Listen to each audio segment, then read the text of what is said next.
नमस्कार दर्शकों, सनातन राही चैनल के गरुड़ पुराण अनुसूची के भाग 12 में आपका स्वागत है। कई बार ऐसी परिस्थितियां हो जाती हैं जिनसे आपको आपके मृत परिजनों से इतना अधिक लगाव होता है कि वह आपके सपनों में भी दिखाई देते हैं। गरुड़ पुराण के अनुसार पितृपक्ष में परिजनों का सपने में दिखना एक विशेष प्रकार का संकेत होता है।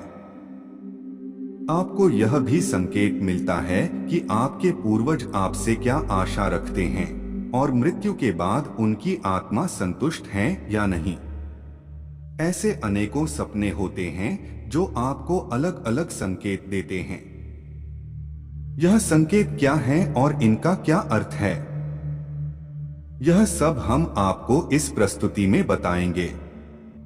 कृपया वीडियो को अंत तक देखें व चैनल को सब्सक्राइब अवश्य करें। अधिक समय न लेते हुए प्रस्तुति आरंभ करते हैं।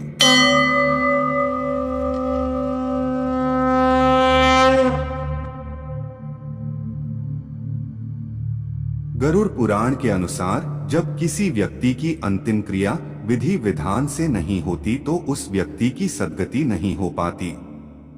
इसलिए उसे अपने वंशज सपने में दिखाई देने लगते हैं। साथ ही दूसरा कारण यह भी हो सकता है कि अगर आपके पूर्वजों की कोई इच्छा पूरी नहीं होती तो भी वह सपने में दिखाई देते हैं। यदि आपके परिजन स्वस्थ अवस्था में और अपनी आयु पूरी करने के बाद स्वर्गवासी हुए हैं और सपने में बीमार या कष्ट में दिख रहे हैं तो इसका अर्थ यह हुआ कि उनकी आत्मा को शांति नहीं मिली है। सपने में आकर परिजन आपको संकेत देते हैं कि आप उनकी आत्मा की शांति के लिए कुछ करें। ऐसे में आपको ज्ञानी पंडित या अपने बड़े बुजुर्गों की राय लेनी चाहिए और तर्पण, श्राद्ध या दान आदि विधि विधान से करना चाहिए। इसके अतिरिक्त अब हम आपको बताएंगे कि वह क्या क्या संकेत है और उनके क्या क्या अर्थ व प्रभाव हो सकते हैं। अगर आपको आपके पूर्वज सपने में प्रसन्न दिखाई देते हैं तो यह एक शुभ संकेत है। इसका अर्थ है कि आपकी सभी मनोकामनाएं पूरी होने वाली है। साथ ही आपको सभी कष्टों से मुक्ति मिलने वाली है। यदि किसी जीवित व्यक्ति को आप अपने सपने में मृत देखते हैं तो शास्त्रों के अनुसार यह उस व्यक्ति की आयु बढ़ने का संकेत है। मृत परिजन आपके सिर पर प्यार से हाथ फेर रहे हैं। इस तरह का सपना आना बहुत ही शुभ माना जाता है। इस सपने का अर्थ है कि आपके पूर्वज आपसे संतुष्ट है और वह आपको आशीर्वाद दे रहे हैं। साथ ही इस तरह का सपना आना आपकी कठिनाइयों को दूर करने की ओर संकेत करता है।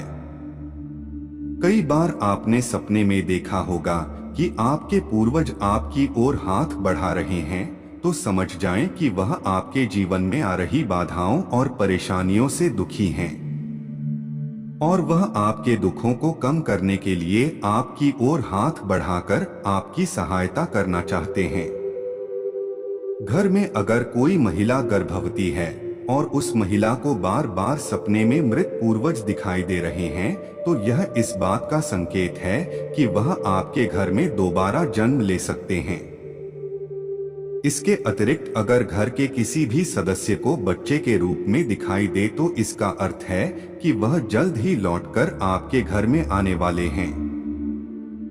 यदि आपको अपने पूर्वज सपने में रोते हुए दिखाई दे रहे हैं तो इसका अर्थ यह हुआ कि वह किसी तरह के कष्ट में हैं और उनकी आत्मा की शांति के लिए आपको पिंडदान या दान करना चाहिए।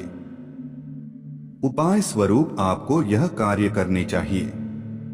जैसे पितृपक्ष में पितरों की शांति के लिए विधि विधान पूर्वक श्राद्ध कर्म करना चाहिए। इसके अतिरिक्त आप चाहे तो पितरों की शांति के लिए पंच बलिदान भी कर सकते हैं। इसके लिए आपको पितरों के नाम से भोजन बनाकर ब्राह्मण, कुत्ते, बिल्ली, कोए और गाय को दान करना चाहिए। गरुड़ पुराण के अनुसार गया श्राद्ध का बहुत महत्व बताया गया है। गया में जाकर श्राद्ध कराने से 100 पीढ़ियों का उद्धार होता है। और पितरों की आत्मा को शांति मिलती है। यान्ति देवव्रता देवान पितृन्यान्ति पितृव्रता है। भूतानि यान्ति भूतेज्या यान्ति मद्याजिनोपि मां। श्री कृष्ण कहते हैं, देवताओं को पूजने वाले देवताओं को प्राप्त होते हैं, पितरों को पूजने वाले पितरों को प्राप्त होते हैं, भूतों को पूजने वाले भूतों को प्राप्त होते हैं, और मेरा पूजने करने वाले भक्त मुझे ही प्राप्त होते हैं। इसीलिए मेरे भक्तों का पुनर्जन्म नहीं होता। पितृलोक में भी पुण्यात्मा ही पहुंचती है, जहां वह अपने पितरों के साथ सुखपूर्वक समय बिताकर पुनः जन्म लेती है। गीता के पाठ से भी पितृ दोष से मुक्ति पाई जा सकती है। पितरों के नियमित पढ़े गए गीता पाठ से पितरों को मुक्ति मिलती है। श्राद्ध पक्ष में गीता के 7वें अध्याय यानी ज्ञान विज्ञान योग का पाठ किया जाता है। आज के लिए केवल इतना ही। हम आशा करते हैं कि हमारी आज की प्रस्तुति आपको पसंद आई होगी। अपने विचार हम सभी के समक्ष अभिव्यक्त करने के लिए कमेंट करें, वीडियो को शेयर करें, वह चैनल को सब्सक्राइब करें। जल्द ही मुलाकात होगी ऐसी ही एक और ज्ञानवर्धक वीडियो के साथ। तब तक के लिए जय श्री कृष्णा।